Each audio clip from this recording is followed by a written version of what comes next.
Kenya is at risk of an acute water crisis in the next 2 decades due to climate change and persistent drought. Tana and Athi River Development Authority TARDA Managing Director Liban Roba says Tana River, the largest river in the country, is already showing signs of depletion, a situation being driven by climate change and destruction of human activities in catchment areas.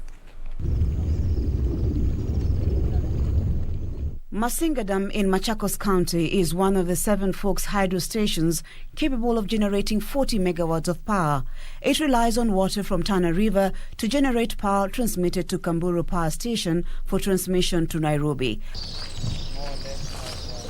However, effects of climate change is slowly affecting the largest river in the country, a matter Tana and Athi River Development Authority TARDA Managing Director Liban Roba says may affect water resources in the country. As a country, this is the largest river we have.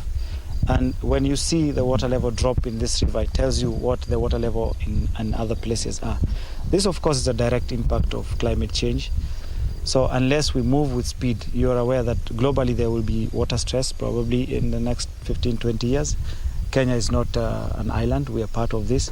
So unless we put in place mechanisms of which we are starting that conversation in partnership with communities, in partnership with other government agencies, in partnership. Roba says unless measures are taken to address effects of climate change and to conserve water catchment areas from human activities like deforestation, water resources may be adversely affected. So we are adopting more or less a one government approach in terms of addressing some of these challenges, both from our end and engagement of the communities and understanding, and also in terms of funding of certain elements that have to do with reforestation and catchment conservation, both upstream and as well as within the buffer zone.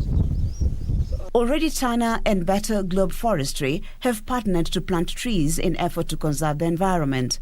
Kelvin Kianja, the Assistant Manager Planning at TARDA, says pollution remains a big problem in the utilization of water resources in the country, noting that drilling of boreholes is not a solution to the water crisis. In the next 10 to 30 years, or 15 years probably, Kenya might experience extreme water scarcity as a result of instituting measures that are not sustainable. You know, drilling boreholes is not sustainable because we have water shortage as a result of pollution.